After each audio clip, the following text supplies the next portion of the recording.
How you doing?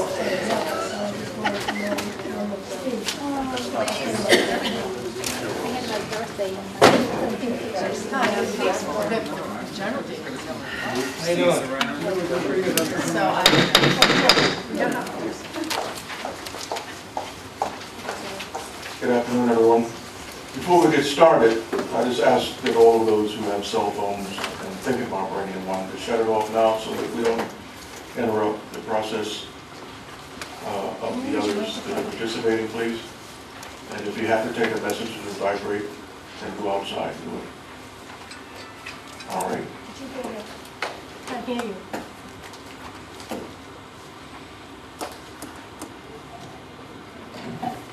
I shall repeat it. All of those with cell phones, would you please put them on vibrate or shut them off so that we don't interrupt the meeting? This is simply a courtesy to all of those who are participating. Thank you.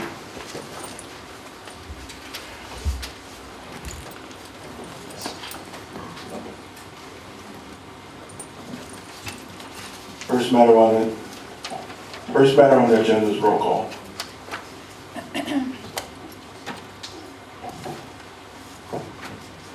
Barnstable, Royden Richardson. Present. Bourne, Michael Blanton. Brewster, Elizabeth Taylor. Present. Chatham is vacant. Dennis, Richard Roy, no present. East End, Joy Brookshire. Here. Falmouth, Brian Curry. Howard, Robert Bradley. Mashpee, Ernest Virgilio. Orleans, Leonard Short. Provincetown, Austin Knight. Present. Sandwich, Joanne O'Keefe. Present. Borough, Peter Graham. Here.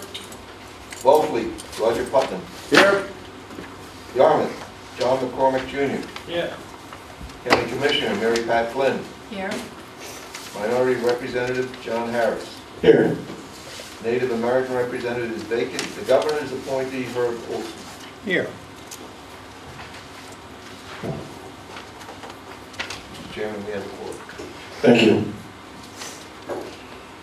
The next matter on the agenda is any comments from the public on any issues or matters that are not on our agenda for the day. You are free to raise it now.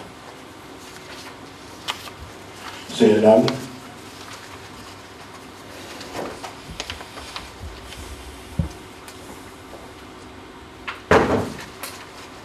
Will Mr. Curry make himself known? Yes, sir. I do. Welcome. Thank you for your kind words. This new gentleman on our esteemed organization from Falmouth. Look forward to your participation. Thank you for your welcome. Next matter on the agenda, the Executive Director's report. Thank you, Mr. Chairman. For the record, Patty Daly, Deputy Director. And I just wanted to introduce our members this afternoon to some interns that we've hired that will be working with us over the summer. In the audience today is Jesse Bean, who is working on some green infrastructure work regarding our regional wastewater management plan, also working on alternatives with the town of Falmouth and our phytoremediation project out of the Hyannis Water Pollution Control Facility. And also we have Andrew Fulham, who's working on community design with our staff member Tabitha Harkin. So we'd like to welcome them and hope you enjoy your summer with us. Also not here is Ned Hurwitz, who's working with Leslie Richardson, our Economic Development Officer, who's going to be doing some econometrics for us and helping us to try and understand a little better how specific economic benefits that come from growth incentive zones and economic centers and the kinds of smart planning that we've been trying to promote across the Cape. Thank you. Thank you. The next matter on the agenda is the approval of the minutes for 10 May 2012. Move to be approved. Second. It's been moved and second. Any comments, corrections? All those in favor signify by saying aye. Aye. Opposed? Abstained? 2. Thank you. The next item, minutes for June 7, 2012. Move the minutes for June 7, 2012. It's been moved and second. Any comments, corrections? All those in favor signify by saying aye. Aye. Opposed? Abstained? Abstain. Thank you. Next item, the minutes for June 21st, 2012. Move the minutes of June 21st, 2012. Second. It's been moved and second. Any comments, corrections? All those in favor signify by saying aye. Aye. Opposed? Abstentions? Abstain. Abstained. Thank you.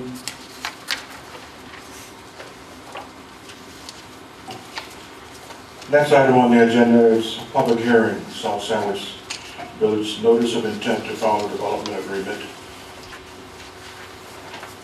Jessica?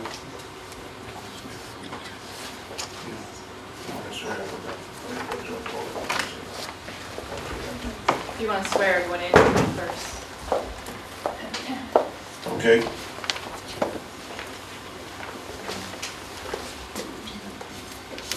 Yeah.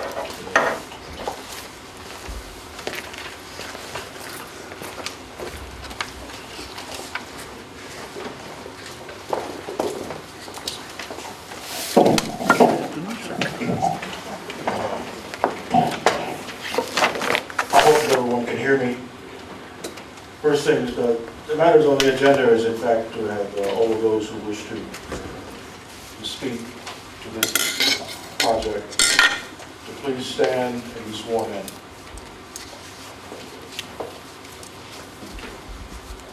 If you want to do that for both hearings, you can do that now for everyone in the audience. Okay. Then, but if you plan to speak to either one of the hearings, please stand and be sworn in. Thank you.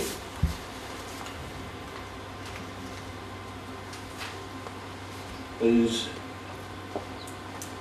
comment after me. I swear to tell the truth, the whole truth, and nothing but the truth. Just for record. Thank you.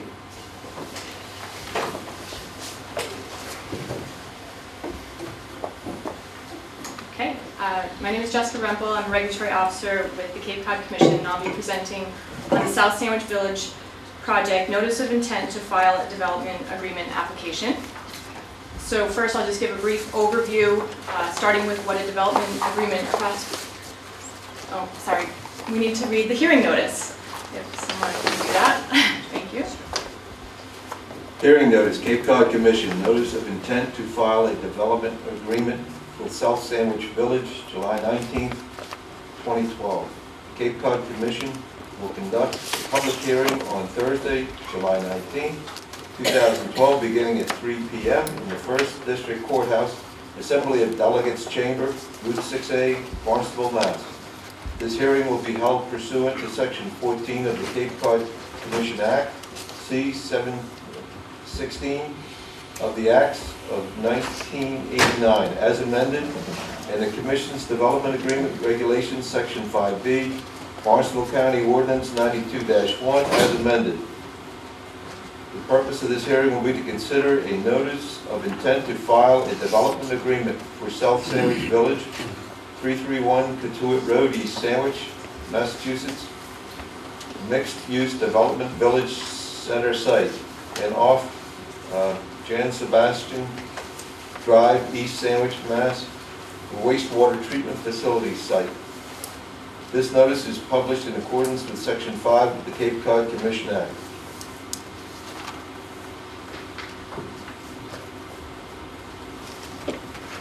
Okay, thank you for that. So I will begin with a development agreement, the purpose of one, development agreement process, the project description, and regulatory committee findings and regulatory committee recommendations to the commission.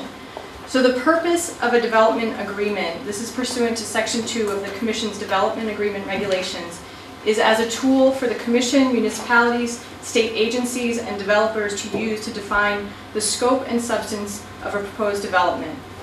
It is used to assure developers that applicable review regulations will not change over the construction period, and to encourage developers to plan comprehensive projects that provide infrastructure and benefits earlier in the project.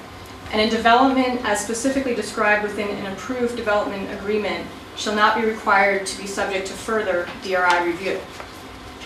The development agreement process for the South Sandwich Village project, the qualified applicant is Sokolos Realty Trust, and pursuant to Section 4 of the regulations, the applicant has chosen to participate with the Commission and the Town of Sandwich in its development agreement in a three-party process. In written correspondence from George Dunham, Sandwich Town Manager, dated June 12, 2012, and in your packets, he states Sandwich has a local comprehensive plan that is consistent with the regional policy plan and has adopted a bylaw to allow development agreements with the Commission, and this is as required by the development agreement regulations. The applicant, pursuant to Section 5A of the regulations, submitted their notice of intent to file a development agreement application to the Commission on May 29, 2012. So the proposed development, I'll refer to these two images here. It's a project that consists of the development of South Sandwich Village, described by the applicant as a smart growth, mixed-use, pedestrian-oriented village center. The proposed project is located on approximately 50 acres of land between Cotuit Road and Route 130 in Sandwich. And I'll just point out on the map on your left here which parcels we're referring to. It's a little hard to see here, but the ones that are in bold, here, here, here, and down here, and then I'll talk about the wastewater treatment facility that's going up here. This image is a conceptual plan of the development project. The project proposes redevelopment of 3 existing shopping plazas. Those are the top 3 parcels that are already developed, will be redeveloped, and development of a new village center, that's the parcel on the bottom that's not currently developed. And it proposes to include civic, institutional, residential, and commercial uses, so a mixed use. The village site is located in an economic center as designated on the regional land use vision map and Sandwich's land use vision map, an area identified for economic development in Sandwich's local comprehensive plan. The project also proposes to include a wastewater treatment facility to be located approximately 1 mile north of the development area off Jan Sebastian Drive. And that's what I referred to before up in this parcel. And according to the applicant, the facility will be designed to service the proposed development and several other projects in the neighborhood, including an adjacent Housing Assistance Corporation project. And according to the applicant, the facility will result in a net reduction in nitrogen loading in the area. The area where the facility is proposed is designated as Other and Resource Protection Area on the Land Use Vision map. So, pursuant to Section 5A of the Development Agreement Regulations, the Regulatory Committee shall determine whether the proposed development is suitable and qualifies for the development agreement process, and shall make its recommendation to the full Commission. In making its determination, the Committee considered the factors listed on the screen and as outlined in the letter from the Commission staff to the Regulatory Committee dated June 26, 2012. So these include the Regulatory Committee's finding that no development permit is pending, that the project would benefit from comprehensive review as a significant amount of infrastructure will be needed to support the proposed redevelopment and development, in particular transportation and wastewater infrastructure. The project involves a large area, greater than 50 acres of area, includes multiple uses and structures, and involves multiple properties under common ownership. I will note here that the applicant, Sokolos Realty Trust, owns the Village Center properties and has an agreement of understanding with the Housing Assistance Corporation for the wastewater treatment facility. Project construction is phased and is anticipated to be about 10 years, and the project has future expansions that are not fully defined as project designs are in the conceptual phase. Regarding the environmental impact report, so this is the second from the bottom criteria, this is pursuant to the Massachusetts Environmental Policy Act process. The applicant has submitted a draft EIR to MEPA, and a subcommittee of the commission has reviewed it and submitted comments to MEPA. The development agreement regulations require that the development agreement application include the final EIR, and the applicant is aware of this, and that has to be certified as adequate by the secretary. So right now the commission is looking at the notice of intent to file a development agreement application. The commission review of the development agreement application will not begin until the final EIR has been signed off on, just like a DRI going through the MEPA process. So finally, the regulatory committee received written testimony from the Sandwich Town manager in support of the proposed project's participation in the development agreement process, copies of which were included in your mailing. So finally, based on those considerations, at the July 2nd, 2012 regulatory committee meeting, the committee voted unanimously that the proposed development is suitable and qualifies for the development agreement process, and to make its recommendation to the full commission. If the full commission votes it is suitable and qualifies, the applicant will have 1 year from the date of the full commission's determination, which would be today if you vote on it today, to file a development agreement application with the commission. And that is the regulatory committee's recommendation. Thank you. I'm here for any questions. Thank you. Are there any questions from the commissioners? Thank you. We will now entertain the presentation from the applicants.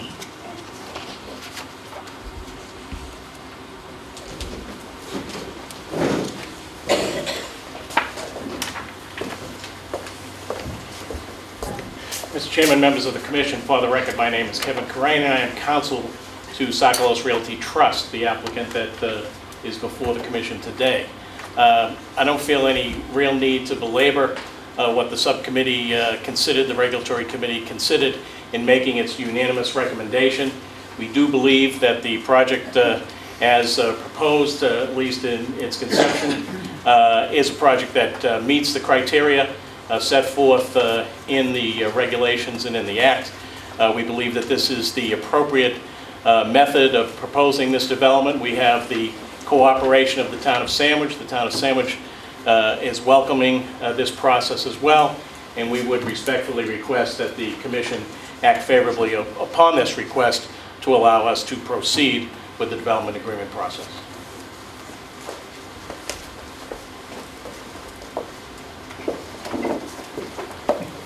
Thank you. Again, are there any questions from the commissioners?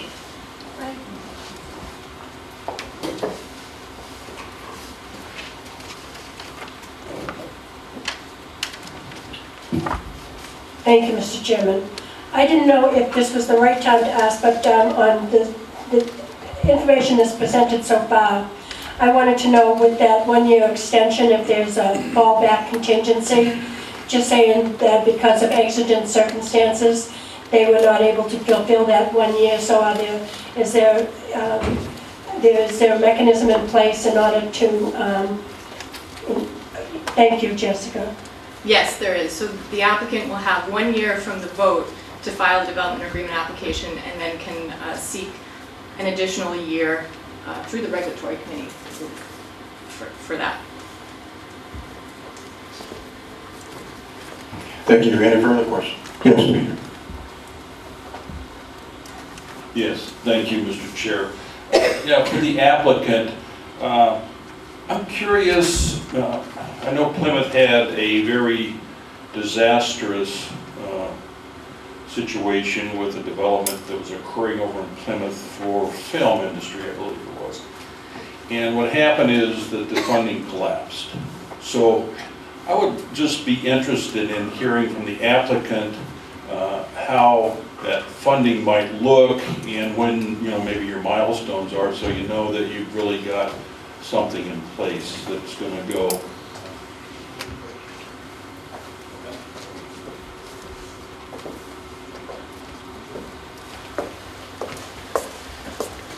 One of the interesting things about this development is it includes the redevelopment of 3 substantial malls that have some mortgage on it now, but have a... Turn your mic on, please. Okay. This project would also involve the redevelopment of 3 commercial malls, which have some mortgage on it currently, but have a capacity for increased mortgage amounts on those three malls.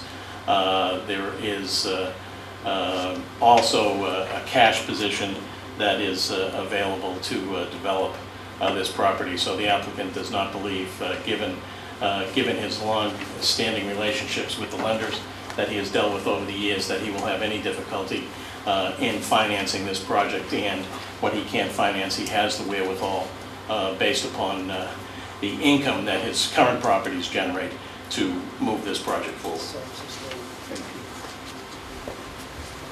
Thank you. Yes.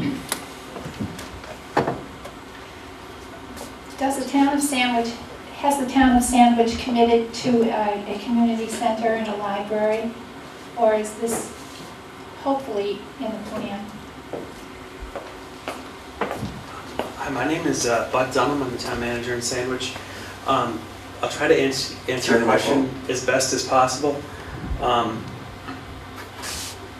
Our library trustees submitted an application to the State Board of Library Commissioners to get on the list for a future project.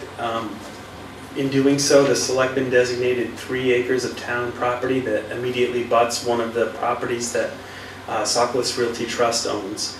And it's a long process. They estimate it's going to be at least 5 years before the town would move up high enough on the list to actually potentially receive some state funding for that.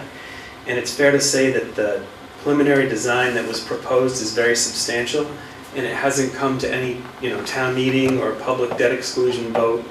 But certainly the numbers that we'd be looking at would be far in excess of what we could afford within 2.5, so we need a debt exclusion to do that.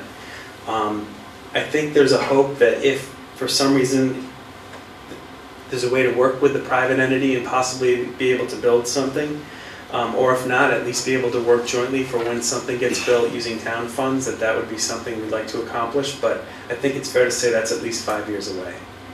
And what about the community center? Same thing with the community center. I'm trying to think how to say this in general. It's Sandwich grew so quickly in the 70s, 80s, and 90s that almost all of our effort and additional funding we'd ever receive had to go to the school department, because I think if you look, even compared to Bourne, which is close in size to us, we have more than 1,000 students more than they have. So rightfully so, they got the biggest piece of the pie for all that time. And I think what happened, we had to build 2 K-8 schools. We built a high school. We renovated the high school. We renovated some of the K-8 schools, but we have yet to really be able to address some of the other municipal building needs. And there's a long list of those. And our Council on Aging worked with an architectural firm probably 6 or 7 years ago to come up with some conceptual plans. But it's telling that happened 6 or 7 years ago, and we haven't, built a new senior center. We do have a senior center now. It's not the most modern facility, but we sure make good use of it. And so I would think in time that's another municipal need we'd like to address, but there's a long list of items, and you may have seen in the paper recently we're also working on a joint public safety building. So there's a lot of things that we need to try to figure out over the next many years and how we can fund them. And obviously if there's a way we can work with private entities to make that more achievable, then that's something we're willing to do.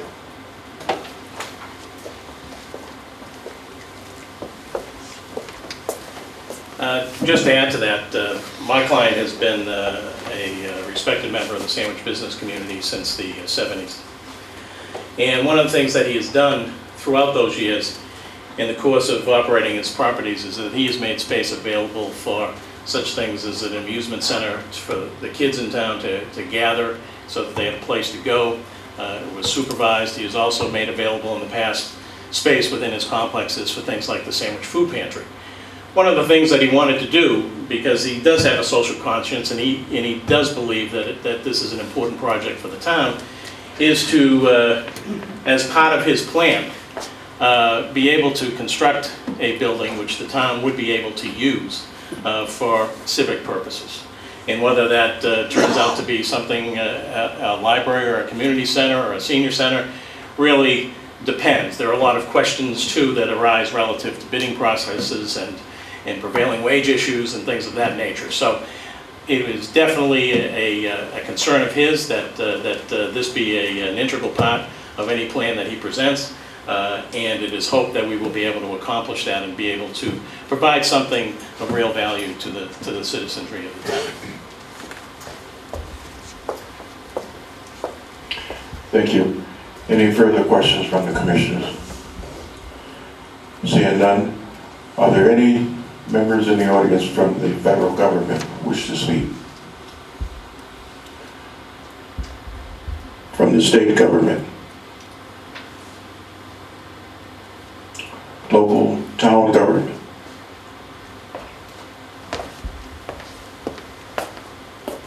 Hi, again, I'm Bud Dunham, the town manager at Sandwich, and I want to thank you for listening to us today. I'll try to make this brief because I think Jessica did a great job trying to explaining the proposal. And I think it's not an exaggeration to say that we've been trying to lay the groundwork for some positive economic development in our community for more than 20 years. And I think we're starting to finally see the fruits of our labor. And some of this is finally coming to fruition. So I want to stress that everything that Sockless Realty Trust has proposed in terms of concepts almost mirrors exactly what we did through our local comprehensive planning process for that section of town that was approved by the commission. It mirrors our land use vision map that we put together that the commission approved. And it really ties hand in hand with a lot of the things that we've been working on. So we strongly support this effort.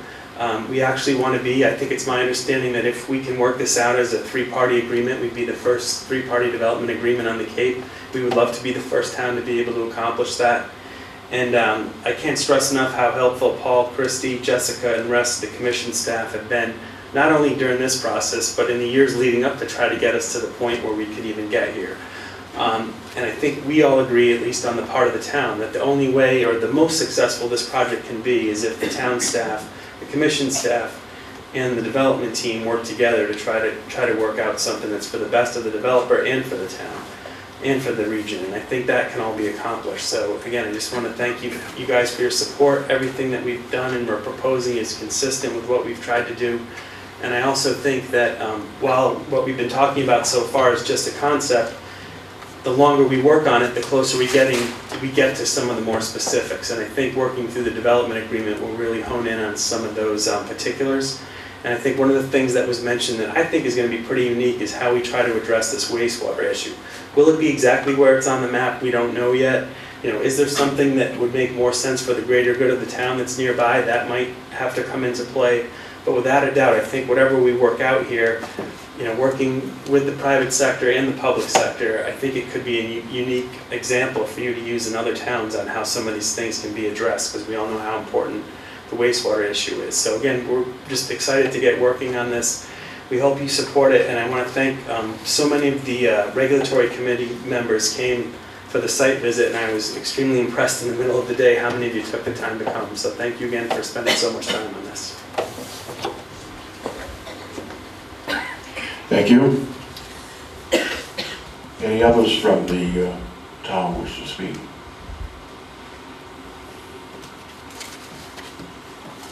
No one?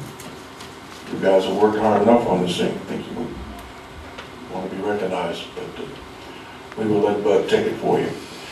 The next item on the agenda then, is to ask for a motion to close the hearing and record. Hang on, we've got a couple more things there. Invite members of the public, if there's anyone who wants to speak on the project.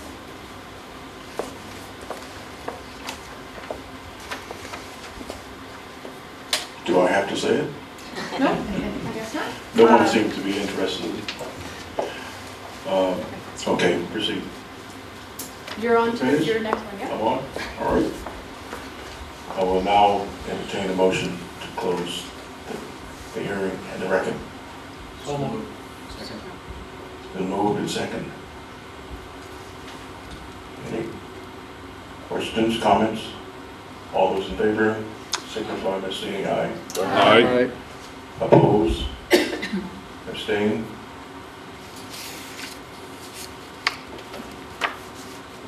Mr. Chairman, is it appropriate now to make a motion to the effect that it qualifies? Yes, it probably is. I just want to ask one question of the staff on the minutes for this. The draft regulatory committee minutes, Yeah. those weren't included yet, those haven't gotten through the process. Andrea Adams usually reviews those, and she was on vacation, so she's in the process of reviewing those, and you'll get those at the next. Okay. Thanks. My apologies, but there are tracks that stuck in my head, and I remember all these things. And I look at this list you've written out, it's not there, and I'm thinking, well, where is this? So, okay, fine.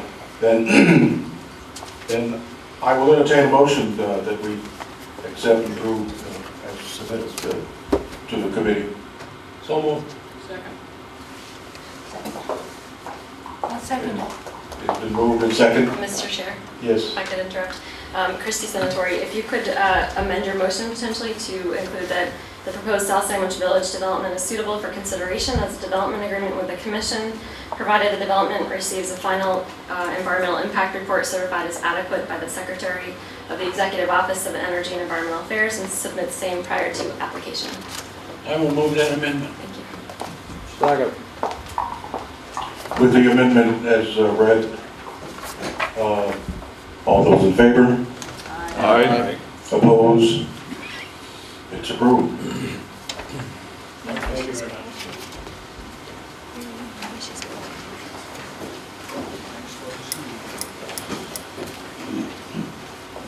Next item on the agenda, the public hearing for Teledyne Instrument. Point of order, Mr. Chairman. Yes. I'm stepping down in my role as a commissioner to participate in my role as the town's ERI liaison. I'm sorry, I didn't understand what you said, Mr. Curran. Stepping down in my role as a commissioner, so I might participate as the town's representative as the development of regional impact liaison. Are you recusing yourself or you just? I'm accusing myself, so I have participated in the underlying proceedings, so on the advice of counsel, but I'm told I can still participate in this proceeding.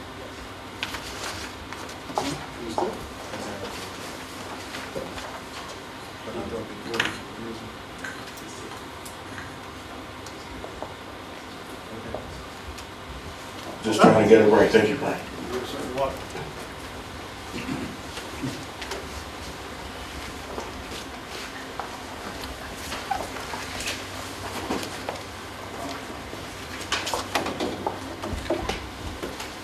This is a note that this is a continued hearing from June 26, 2012.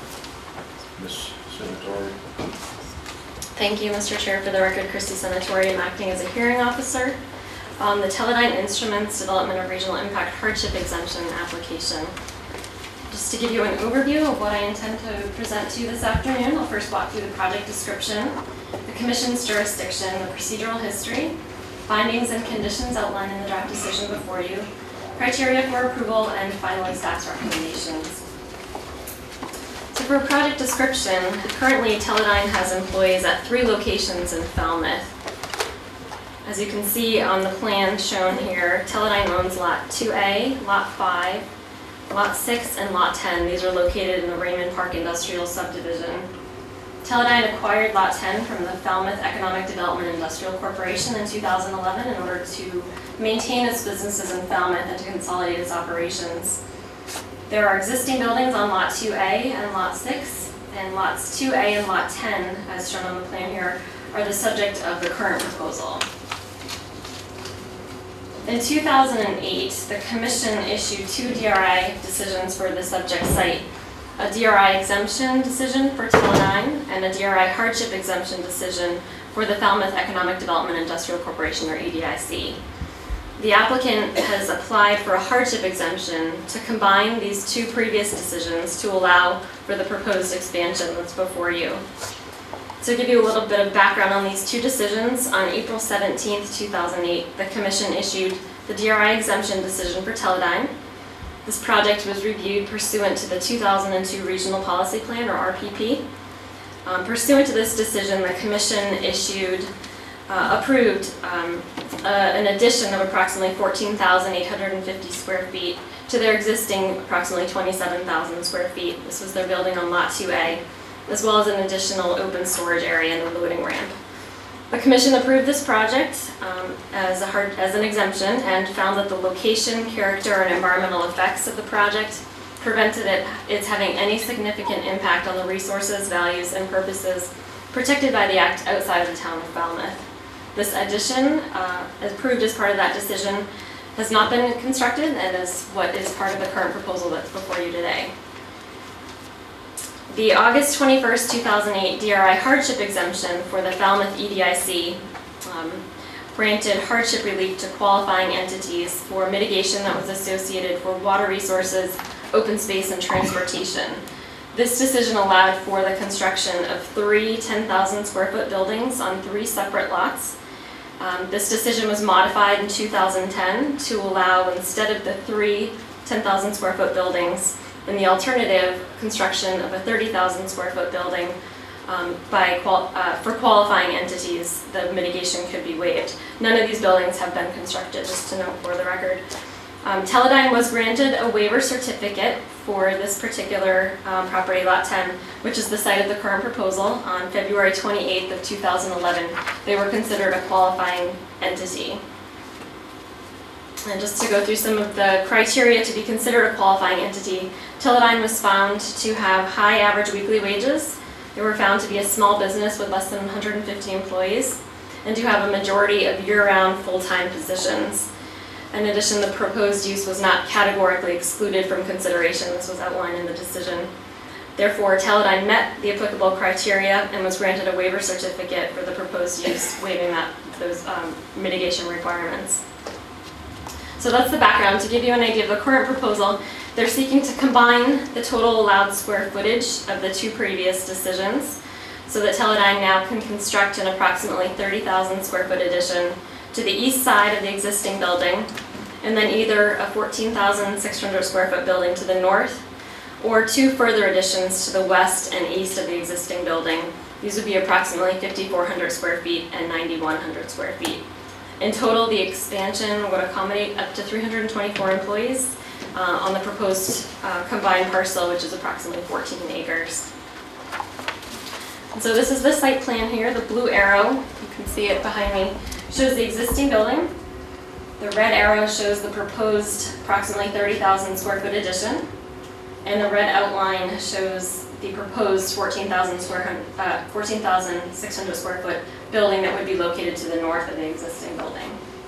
And in the alternative, this plan that's shown here, the blue arrow shows the existing building, and the red arrows shows the proposed 30,000 square foot expansion, and then the 2 red outlines show the proposed 5,400 square foot expansion to the west and proposed 9,100 square foot expansion to the east of the existing building. For the Commission's jurisdiction, the project qualifies as a DRI pursuant to the Commission's enabling regulations, as the applicant has applied for a hardship exemption in order to take the 2 previously approved DRIs to allow for the expansion of the 44,850 square feet in total. Pursuant to the Commission's regulations, the Commission may grant a hardship exemption in whole or in part with appropriate conditions where it specifically finds that a literal enforcement of the provisions of the Act would involve substantial hardship, financial or otherwise, and desirable relief may be granted without substantial detriment to the public good and without substantially nullifying or derogating from the intent or purpose of the Act. Further, any relief granted shall relate directly to the nature of the identified hardship and shall be the minimum relief necessary to address the hardship. And I would just note that this project has been reviewed pursuant to the 2009 Regional Policy Plan as amended in May of 2011. I'll highlight for you some of the key findings and conditions that are outlined in the draft decision that you've all received in your packets. First, as I previously outlined for you, in 2011, Teledyne Benthos was granted a waiver certificate by the Commission as a qualifying entity.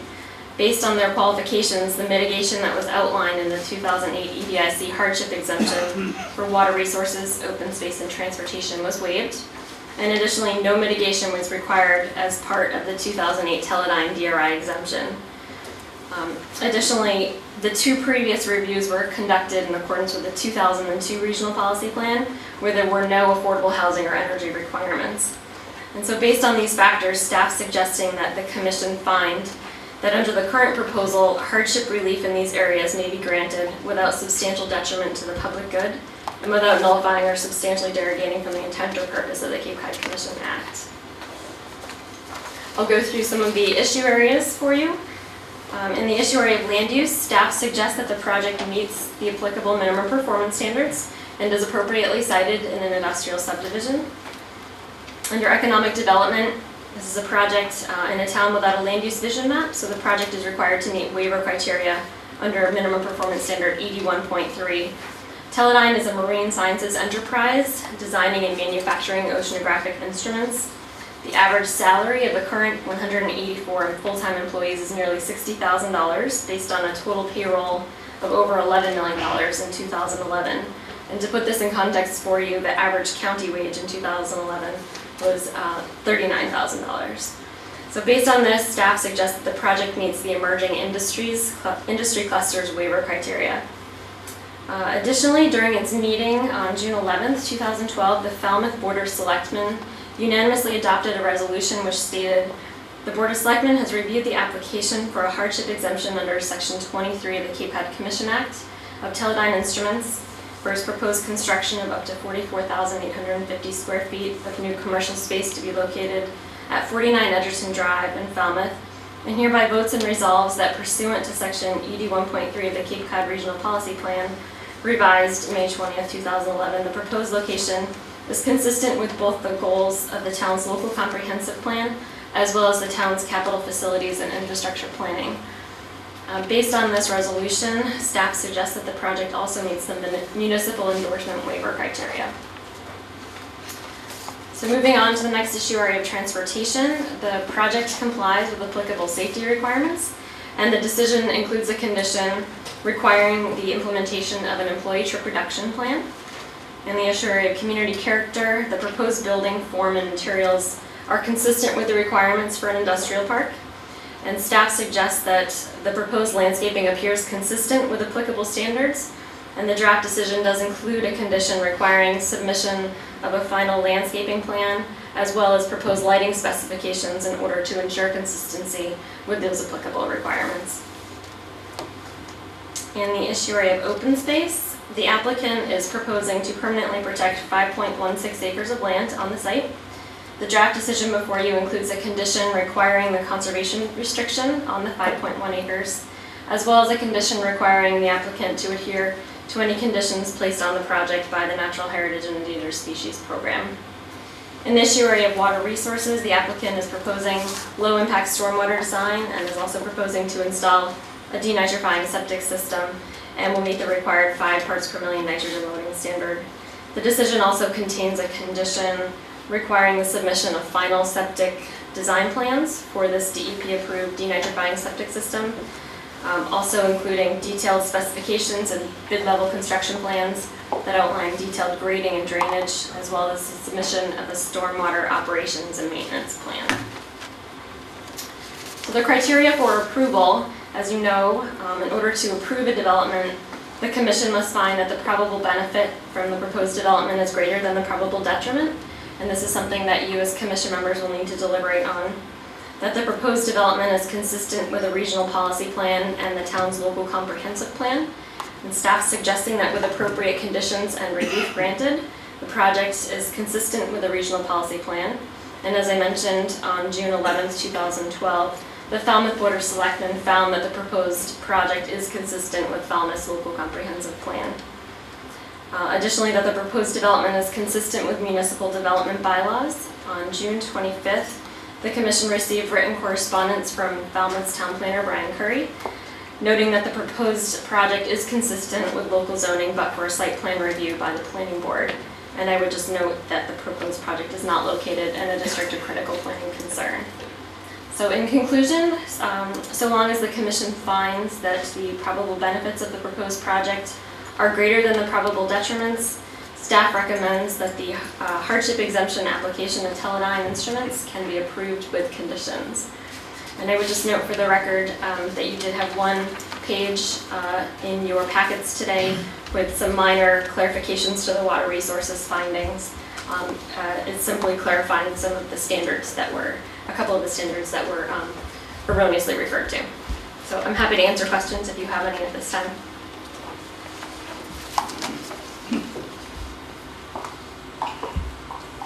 Commissioners, anyone with questions?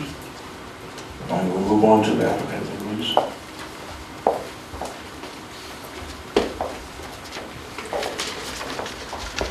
Good afternoon, Mr. Chairman and Commission members. My name is Tom Altschuler. I'm the Vice President General Manager of the three businesses that are to be co-located up at the site in Edgerton Drive. We're very pleased that you're considering this hardship exemption for the businesses. We've been part of Falmouth for quite a long time. Benthos just celebrated its 50th anniversary in Falmouth, and Web Research celebrated its 30th last month. As members of the community, we've been very involved in the growth of the oceanographic businesses within Falmouth. Those years we have done many exciting scientific things, including been involved in the dives on the Titanic, the first dives, and currently involved in some of the most advanced research that's being done looking at climate change worldwide. I want to thank you for considering this because we feel that if we can bring Web Research, Teledyne Taptone, and Teledyne Benthos together in one facility, that we will continue to grow the way we have and continue to be a vital part of the community in Falmouth. So thank you very much. Thank you. Mr. Harrison, members of the commission, I'm Bob Ament. I'm an attorney from Falmouth, and it's my honor to represent Teledyne. The staff of the Cape Cod Commission always does a great job in making the proponent's job easy, at least when you have a good project. And so you've already heard quite a bit about the project, but I want to summarize some of the information that you should consider with regard to the determination you need to make. Teledyne purchased the property from the EDIC, the Economic Development Industrial Corporation, last year after confirming that the exemption benefits that EDIC had were transferable to Teledyne, and that instead of having three separate 10,000 square foot buildings, one 30,000 square foot building would be allowed without further commission review, with the three lots merged into one larger lot next to the existing facility, Lot 2A on the plan that Attorney Senatori showed you. Now, Teledyne also received the Executive Director's designation that the company is a qualified entity. The result would be that mitigation payments for nitrogen loading and any traffic impacts would be waived. And finally, Teledyne received the Commission's written assurance that both the 30,000 square foot building on the former EDIC property and the 14,850 square foot addition to the existing Teledyne building, that both of those could proceed independently. So a total of 44,850 square feet. The EDIC exemption for a 30,000 square foot building actually referenced no specific plans, no landscaping, septic design, building design, or site plan. None were reviewed or required to be reviewed by the Commission, and no further plans for that construction were required to be submitted to Commission staff prior to construction. So it was with that permit situation that Teledyne acquired the property, contemplating utilizing the EDIC exemption to construct a freestanding building. But in the course of the design process over the last year, it became apparent that a like-size addition to the present facility would be a better use of the land, more compact, and having fewer impacts. An addition would be more economical to build and be more efficient for operations going forward for Teledyne. So the proposal became to combine what was the EDIC property of about 8 acres and in excess of 6 acres that Teledyne already owned where its existing building is into a single approximately 14.38 acre parcel in the industrial park. Teledyne's project is significantly constrained by budgeting and timing. And the cost of construction and operations for Teledyne are compared to opportunities in other states. And the company's permitted budget has had little room for unanticipated design, permitting, construction, and operating expenses. The design and permitting process has been delayed by these budgetary issues, and proceeding with the project is still not assured, but we get closer and closer to breaking ground as we pursue the permitting process. Based on the transferred benefits of the 2008 exemptions and the qualified entity designation, there were no funds in the project budget for nitrogen and traffic impact mitigation, nor funds to meet various additional requirements of the current regional policy plan that were not in effect when the prior exemptions were granted. Nonetheless, as evidenced by Teledyne's submissions, by the staff report that recommends approval, and the town's unqualified support for your approving the hardship exemption, the project will in fact be substantially in compliance with the regional policy plan. Clearly, this development is desirable. It's properly located on a cul-de-sac in a well-buffered industrial subdivision. It will create good permanent jobs in an emerging industry cluster. It involves the protection of 5.16 acres of priority habitat, more open space than would occur with the already approved construction. All of those then are benefits to the project that justify the hardship waiver being granted by the Commission. Those benefits far exceed any potential detriment, and the relief sought may be granted without harm to the public good and without nullifying or substantially derogating from the intent or purpose of the Act. The waiver of mitigation expenses for Teledyne as a designated qualified entity is consistent with the previous decisions of the Commission. It would be counterproductive to require compliance with new performance standards that would not apply if Teledyne simply went and built the less desirable detached building that it is presently permitted by the Commission to do. It would be a hardship for the applicant to incur the substantial costs of complying with new conditions that would not be applicable to the alternate construction that could presently proceed. So on behalf of Teledyne, I thank the staff for its assistance over the last months, and thank you for the opportunity to address you, and thank you for your hope for favorable vote for this terrific project. Thank you. Thank you.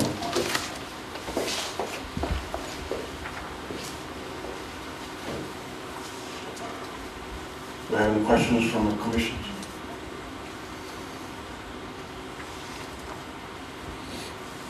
Seeing none.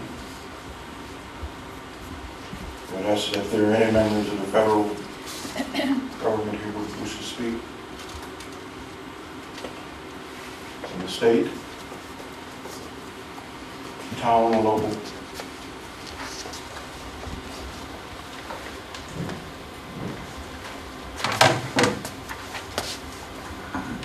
Good afternoon, Mr. Chairman, members of the Commission. My name is Brian Allen Curry.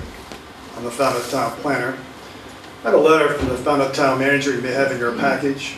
I'd like your permission to turn to simply read it into the record and send it to your clerk. Thank you, sir.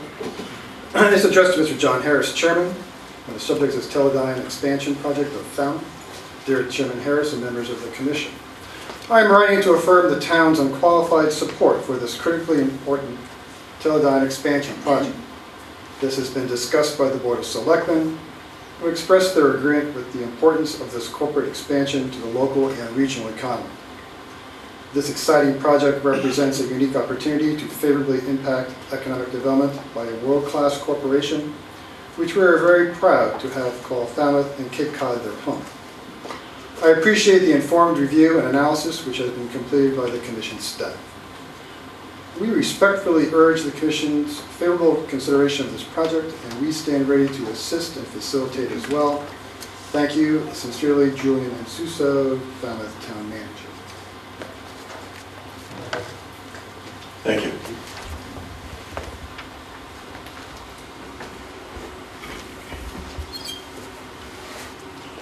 Are there anyone in the public wish to speak?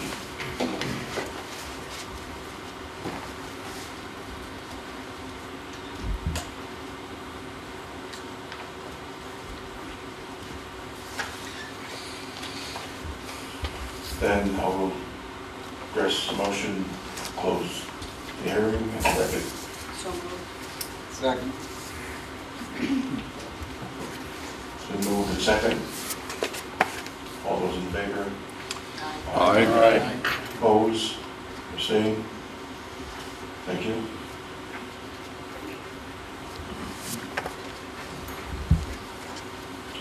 If there are any further comments, deliberations that you wish to address, Commissioners, please feel free to do so now.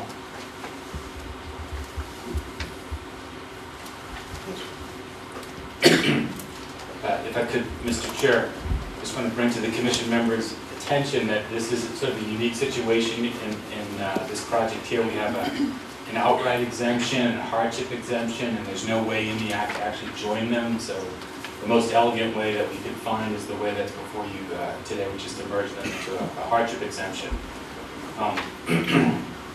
Because the purpose of that is to promote a decision that's in keeping with the overall sort of intent of the Cape Cod Commission Act and the regulations that follow. And what we have here is one of those unique situations where if we apply the letter of the regulation without regard to hardship exemption, we wind up in a situation where the company, because they're in this position, will build a project that has a net environmental detriment and a net economic detriment. So it makes sense to put them together in one building. And this philosophy is recognized in the general context of that regional policy plan, the land use vision map process that you adopted, which looked at industrial service and trade areas and the need for bigger buildings there. I think we've all seen enough 9,999 square foot buildings standing next to each other in these industrial service and trade areas. This seeks to make that real, and on top of this, I think you'll see within the coming months further revisions or suggested improvements to the regional policy plan that makes that philosophy real Cape-wide. So staff wholeheartedly endorses this, as does the town. Thank you. Thank you. Any Mr. further? Chairman, Yes. I have a motion regarding the probable project benefits. If it is timely to make that motion now. Yes, I will entertain it. Are you going to follow a document that was generated by? Yes. Proceed. So I move that the probable project benefits, including existing and new high-paying year-round jobs in an emerging marine sciences industry, proposed new jobs, local town support for the proposed project, no detriment to water resources, transportation, and natural resources, a positive economic impact, and the better overall land use are greater than the probable project detriments. Second. It's been moved and second. This is a two-part motion, I assume, right? That's my only motion. Okay. It's been moved and second. All those in favor? Aye. Opposed? Abstained? Thank you. There was a reference to a hardship, but should in fact be entertained a motion to consider. If the commission so desires, at this time you could move to approve the hardship exemption application of Teledyne Instruments with conditions and approve the draft written decision as amended. It's been moved and second that we accept the hardship exemption recommendations. All those in favor? Aye. Opposed? Abstained? Thank you. Thank you, Mr. Chairman. Thank you.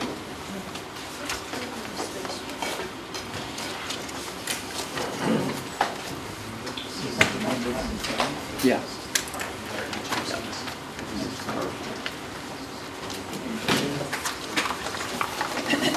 Are there any other business matters we should address before we entertain a motion to adjourn? We have another. With the chair's indulgence, I would request that we put off the discussion of the Strategic Information Office until the next meeting. It's been rapidly evolving, and we'll have a lot more detail to provide you, which I think will be more instructive to commission members at the next meeting. Yes, your Deputy General had already come in and asked you to do that. Thank you. All right. Since that's everything on other business. Mr. Chairman, Yes, I'm sorry. Can't see you. I would like to make my usual plea when we receive 20 pounds of dead trees in the mail, that we could have this material sent to us on discs. I realize that there is a question as to whether that is legal or not, but if we specifically request it, cannot that be done individually if it cannot be done to the group? I, for one, would much rather receive the information on a disc than to lug around this stack to... Here. So I would make my formal request again that information that exceeds the normal weight limit of 20 pounds be sent to us on a disc instead of the way this thing is sent to us now. Would the council like to address this, or the executive director? Well, we've covered this several times in the past, but let me revisit that again, and we'll report back at the next meeting. Thank you. Any other comments from the commission? Yes. Thank you, Mr. Chairman. Just wanted to welcome in the new executive board and thank you and compliment you on a well-run meeting. Thank you very much, gentlemen. Thank you. Every time we ever change of officers, produce. Any further comments? No, just a second. And just one thing, I wasn't here at the last meeting because for some reason my house decided to take control of things. And I didn't have an opportunity to be here to tip my hat to Peter. He went through what I consider to be a really tough period that last year. So that I heard all of the accolades that he got, but I will simply add to them and raise them a few points. It was a job well done. And lastly... Thank you for the kind words, Mr. Chairman. Well, you earned them. And lastly, I'm honored to be appointed to this job again. I guess it's because of the fact I didn't do it right the first time. And in fact, it's the third time, although the official document says it's only my second time, but so I'll do my best to do it right this time. Yes. I have a question for Paul. There's been a lot of media coverage for the wastewater treatment plan and a lot of misconceptions. And since you've been going around to the different towns, I was just wondering how you think it's going and if you're correcting these misconceptions.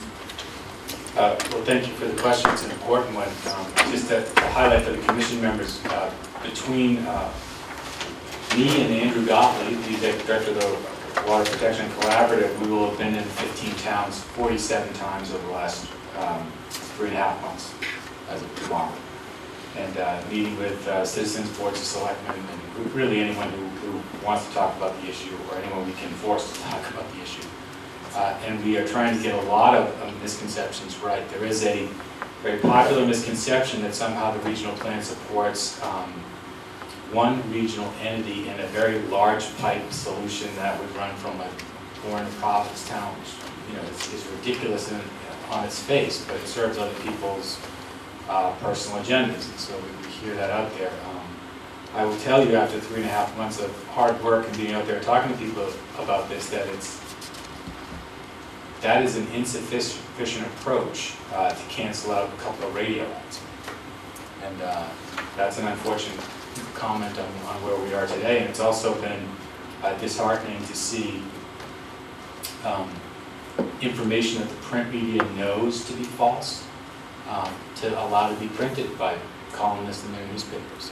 And that also is disheartening. But we remain positive when we go out there, and when we talk to people about what's important in their community, and when we explain to them our process, because really what we're advocating is a regional process for consideration, not a regional plan at this point, I think that they are receptive. So it's been a lot of hard work. I think we have to wait a month or two to see whether that's penetrated or not, and then we need to continue to rework our approach. And we need to be as sophisticated as others are. The problem is, as a public servant, we are handcuffed to the truth. And some of the people that we have to debate this with are not. But I have a great deal of confidence that the Cape as one community, as it has over the last 20 years, will rise to the challenge when there is a serious threat to the entire region. And this is our biggest environmental threat. It is our biggest economic threat that we're facing regionally. And I'm confident that we will find a way to have a discussion where the truth will prevail, and we will do the right thing. I have one more question for you. On the ocean management plan, since it's going federal now for review, what's the status of our contributions to the ocean management plan being a positive influence on what's coming? I could probably bring Heather back to answer that more specifically. I would say generally that I think we had some very important input on that. It's been consistent. There have been some tweaks that are happening, and we continue to have input into that. But the plan itself, as well as the process associated with it, I think were both good, solid pieces of work.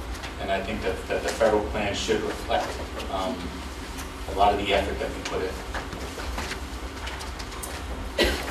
Yes. John, I would like to make a recommendation that the word regionalization be substituted with cooperative effort. Great. I think the problem that we're up against right now is that people are looking at this thing as an MWRA model, and that's not what you have in mind. Somehow we've got to dissuade them from that and get rid of the word regionalization. If I could substitute regionalization, I would substitute with the phrase least expensive. Because that's really what we're pushing, is the least expensive solution, one that's environmentally sound and comes with the taxpayer in mind. Yes. And every empirical piece of evidence, every piece of work that we've done suggests that 100%. And the only people that can disagree with that are people that haven't done the work, haven't bothered to read the documents, or people that don't care about the truth. But we'll prevail. We'll get there.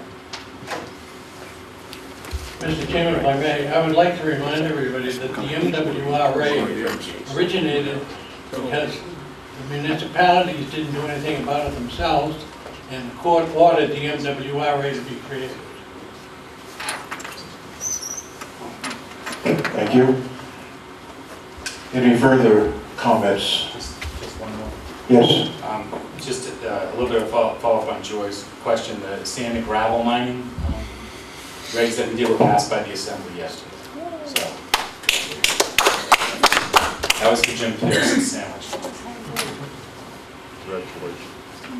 All right, any further remarks, pontifications, words of wisdom, truths? Yeah, we're all victims of the fact that someone can say anything they want without any fact behind it. And unfortunately, we're in a position where, as the exec directors pointed out, we're handcuffed to the truth. And that's great. The problem is that you could be handcuffed to the truth in a dark room. In the basement, nobody knows anything about it. So you can scream all you want, and nothing ever comes of it. And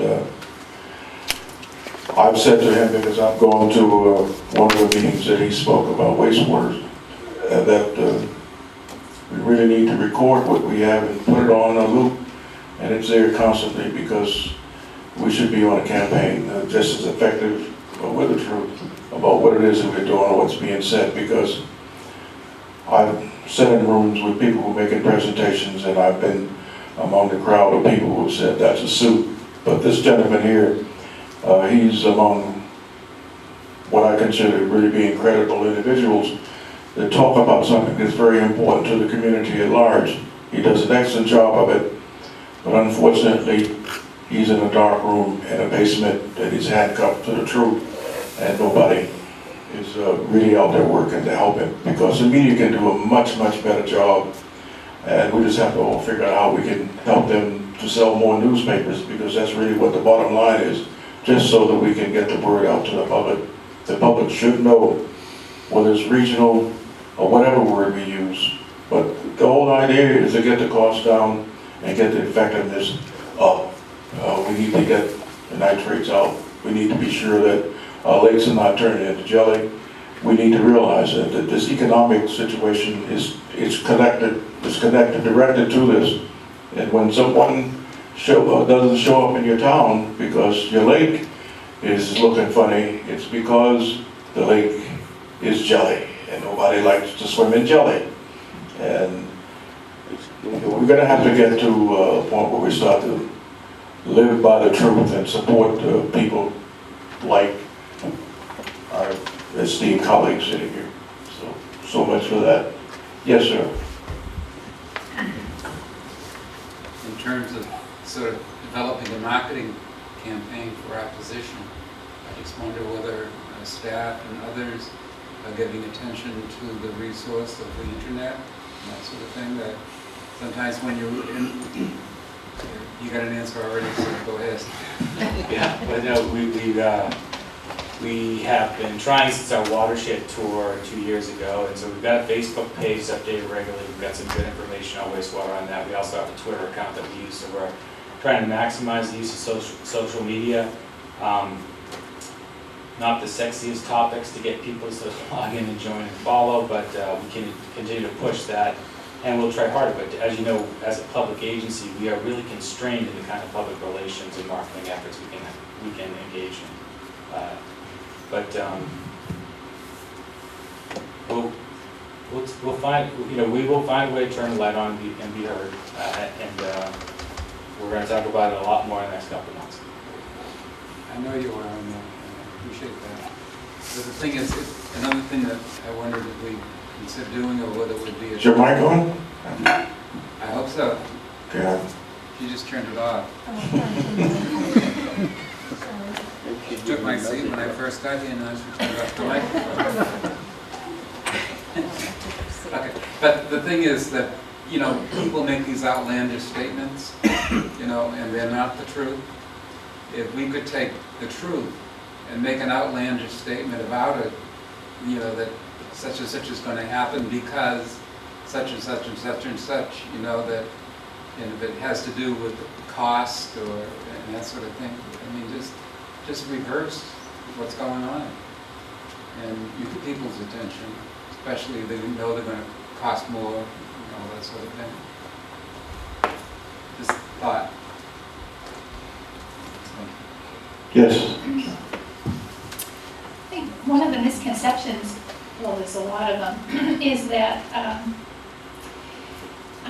it's going to be the one plan for everybody. And I think we've talked about it, that whatever the town has been doing in wastewater planning, it will become a basis of the plan for the cooperative plan.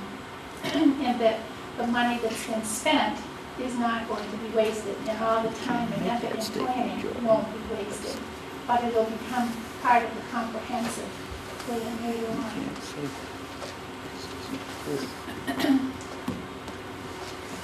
Any further comments, remarks? I move for an adjournment. Second. It's been moved and seconded that we adjourn. All those in favor? Opposed? Thank you. Target has been met. Well, there's